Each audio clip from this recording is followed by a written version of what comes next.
Assalamu alaikum dear students. From today on we are going to start a series. एक series start करेंगे हम जो कि है हिस्ट्री के बारे में and that is about the Pakistan movement.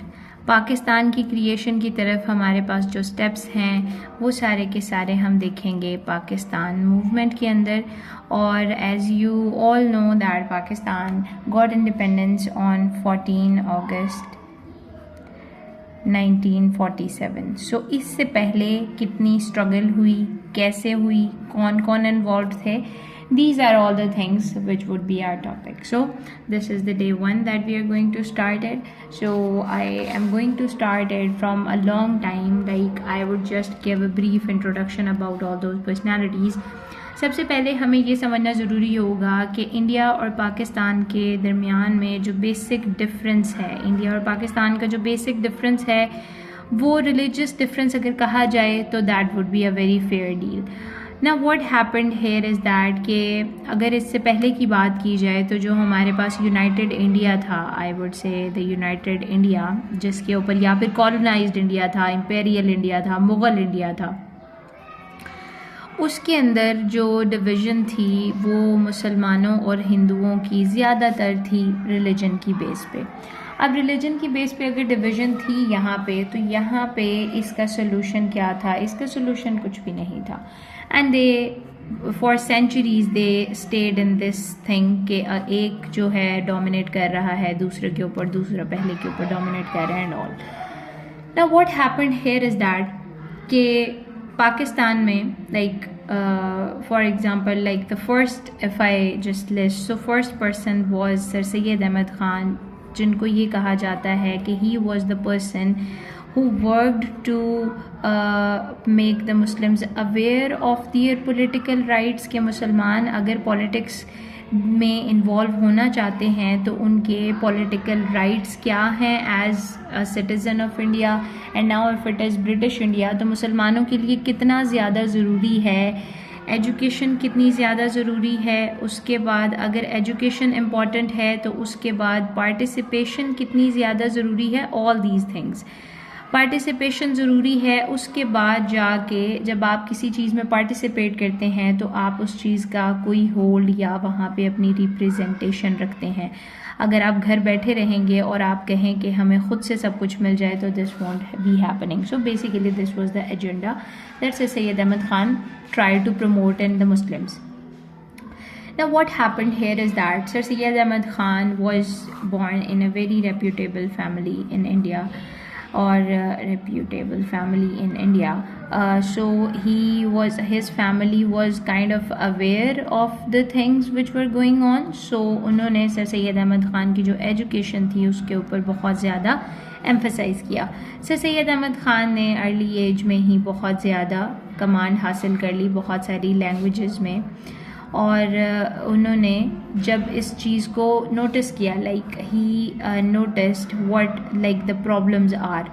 Now he noticed that the British empire is established. सबसे पहली बात, ब्रिटिश एम्पायर जो है वो इस्टेब्लिश हो चुकी है 1857 से, लाइक 1858 इफ़ आई प्रिसाइजली से. अब अगर ये एम्पायर इस्टेब्लिश हो चुकी है तो मुसलमानों के पास क्या रास्ता है? या तो वो सिर्फ सफ़र करें कि उनके ऊपर ब्लेम किया जाए कि आप लोगों ने जो है वो वॉर ऑफ इंडिपेंडेंस करवाई, अब आपको इसका अंजाम देखना पड़ेगा, या आप every blame was on the Muslims, that the Muslims are the only culprit जिनकी वजह से वॉर ऑफ इंडिपेंडेंस हुई. या फिर मुस्लिम्स ये करें कि वो एजुकेशन हासिल करें और उसके बाद ब्रिटिश के सिस्टम को होल्ड करें, या फिर उसके साथ पार्टिसिपेशन करें. अब ये चीज़ें sir Syed Ahmad Khan, like these were the two places. अब ये जो पहली प्लेस है यहाँ पे तो मुसलमान ऑलरेडी थे, क्योंकि ब्रिटिश ने सारा का सारा ब्लेम और जो है वो मुसलमानों के ऊपर डाला इस बात का कि वॉर ऑफ इंडिपेंडेंस का. बेसिकली वो इस बात को बगावत यानी कि रिवोल्ट कहते थे. सो ये जो सारा रिवोल्ट है ये मुसलमानों को किया धरा है और इसकी वजह से मुसलमानों से इसका बदला लिया जाना चाहिए, जिसके नतीजे में मुसलमानों को किसी किस्म की जॉब्स नहीं मिलती थी. मुसलमान जो थे वो किसी भी तरीके से अपनी इकोनॉमिक कंडीशन को बेहतर नहीं कर पा रहे थे and they were not given the equal part in running the country. So what happened here is that Sir Syed Ahmad Khan found this situation a better one और उन्होंने अपनी सारी लाइफ इसके ऊपर काम किया.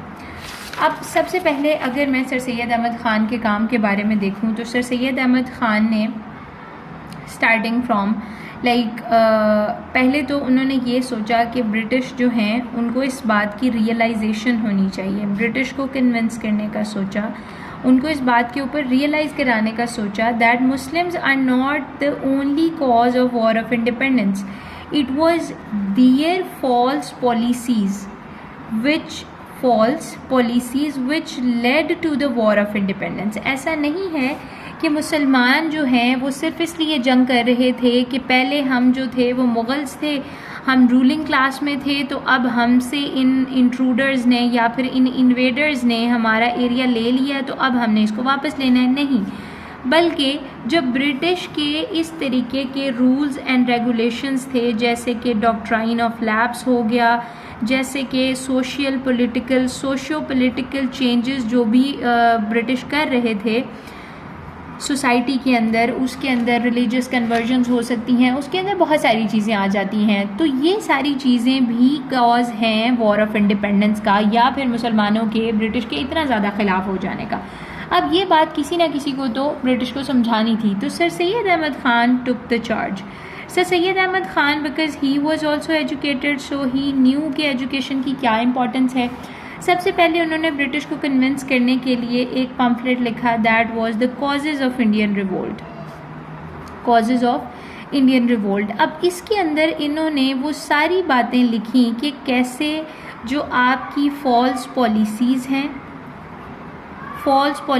हैं, आपका मिसट्रस्ट है, आपका मिसट्रीटमेंट है, ये सारा कुछ जो है वो मुसलमानों को आपके ख़िलाफ़ कर रहा था with the passage of time. And when all these policies were going high and there came a time जब वो अपनी पीक पे पहुंच गई और फिर यहाँ पे वॉर ऑफ इंडिपेंडेंस हो गई, या फिर जिसको ब्रिटिश अपनी ज़बान में रिवोल्ट कहते थे, रिवोल्ट हो गया. ठीक है, अब ऐसा नहीं था कि ये एक दिन की बात थी, it took years and then मुसलमानों की जो कंडीशन है वो डिक्लाइन में चली गई. ओके, अब इसके ऊपर ये सारे जो पब्लिकेशन थी उन्होंने अपनी वो ब्रिटिश ऑफिशियल्स को भी भेजी, इवन ब्रिटेन में भी भेजी. And there were some of the British who were very you can say intellectual, या फिर जो सच का साथ देने वाले थे या बेहतर सोचने वाले थे, उन्होंने इसको अप्रिशिएट किया, others just discouraged it. Then there was another publication जो कि थी Loyal Mohammedans of India.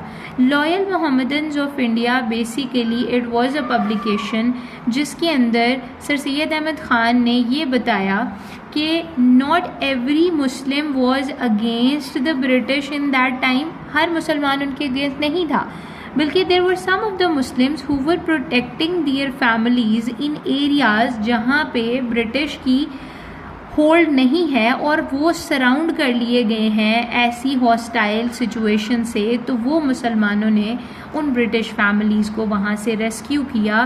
तो अगर आप उनको भी ब्रिटिश फैमिलीज़ को रेस्क्यू किया, अगर आप उन मुसलमानों को भी इस चीज़ के ऊपर पनिश करते हैं तो दैट इज़ अनफेयर.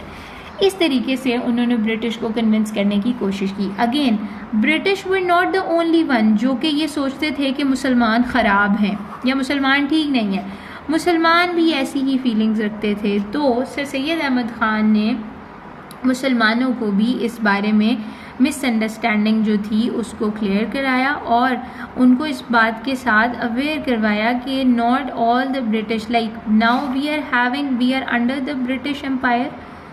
सो इससे निकलने का ये तरीका है कि हम इसके सिस्टम को अडॉप्ट करें, अपने आप को एबल करें और फिर हम जाके पार्टिसिपेट करके अपने राइट्स को गेन करें. इसके अलावा कोई और रास्ता नहीं है. और इस सिस्टम को अडॉप्ट करने का मतलब क्या है? इस सिस्टम को अडॉप्ट करने का मतलब ये है कि एजुकेशन हासिल की जाए. क्यों? क्योंकि एजुकेशन ही वो पावर थी जिसने ब्रिटिश को स्ट्रॉन्ग किया, बेसिकली साइंटिफिक एजुकेशन। अच्छा जी, अब साइंटिफिक एजुकेशन जो है वो क्या लेके आई? साइंटिफिक एजुकेशन यूरोप के अंदर एक रेवोल्यूशन लेके आई, यूरोपियन रेवोल्यूशन आप उसको कह सकते हो, जिसको नेमली हम इंडस्ट्रियल रेवोल्यूशन के नाम से जानते हैं। वो इंडस्ट्रीज़ उनकी इम्प्रूव हुई, इंडस्ट्रीज़ के इम्प्रूव होने के साथ उनके पास स्ट्रेंथ आई और उस स्ट्रेंथ को उन्होंने यूज़ किया वर्ल्ड को कंकर करने में। अब अगर मुसलमान ये चाहते हैं कि वो अपना प्राइड गेन करें तो उनके पास सिर्फ ये रास्ता है कि वो अपने आप को एजुकेट करें, अपने आप को इस काबिल बनाएं कि वो अपने राइट्स को डिमांड कर सकें। अच्छा, उसके लिए सर सैयद अहमद ख़ान के जो मेजर वर्क्स थे वो ये थे कि उन्होंने साइंटिफिक सोसाइटीज़ बनाई। साइंटिफिक सोसाइटी जब उन्होंने बनाई, साइंटिफिक सोसाइटी बनाने के साथ उन्होंने एक कॉलेज इस्टेब्लिश किया। कॉलेज वाज एंग्लो ओरिएंटल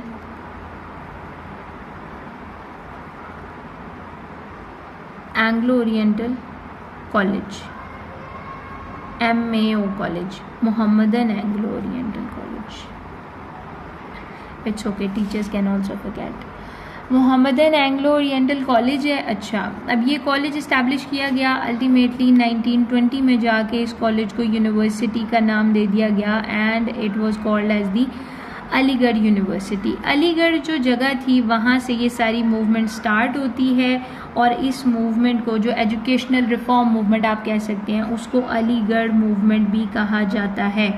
इसके अंदर मुसलमानों को एम्पावर करना कि आप एजुकेशन हासिल करें, एजुकेशन आपके लिए बहुत ज़्यादा ज़रूरी है।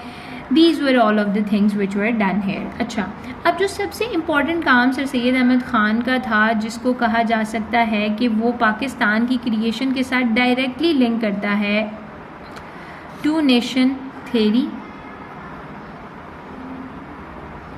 पाकिस्तान और इंडिया के ऊपर कैसे अप्लाई होती है। टू नेशन थेरी बेसिकली क्या थी कि टू नेशन थेरी में we were having that Hindus and Muslims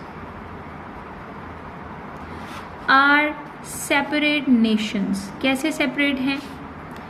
they have separate culture, language, customs. So by even living together for about 1000 years they have not come together. वो एक दूसरे को पहले जितना बुरा समझते थे वो अब भी उतना ही बुरा समझते हैं। तो मुसलमान और हिंदू जो हैं वो एक जगह पे आसानी के साथ नहीं रह सकते। अब इसमें क्लियरली एक सेपरेट होमलैंड की बात तो नहीं की हुई थी, लेकिन अगर इसको ओवरऑल देखा जाए तो एक सोसाइटी जिसमें आपके पास इतने सारे डिफरेंसेस होते हैं तो वो सोसाइटी कभी भी साथ नहीं चल सकती। आगे चल के जब इसको नेशन वाइड अप्लाई किया गया तो फिर हमारे पास आप कह लें कि ये एक seed to the creation of Pakistan बना।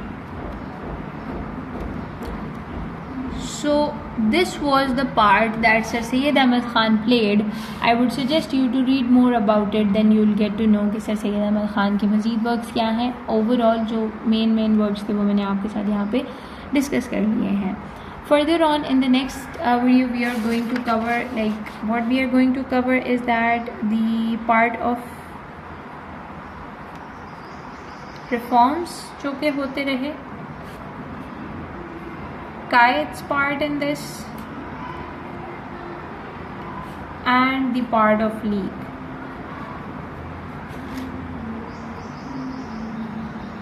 So that's all for today. Thank you.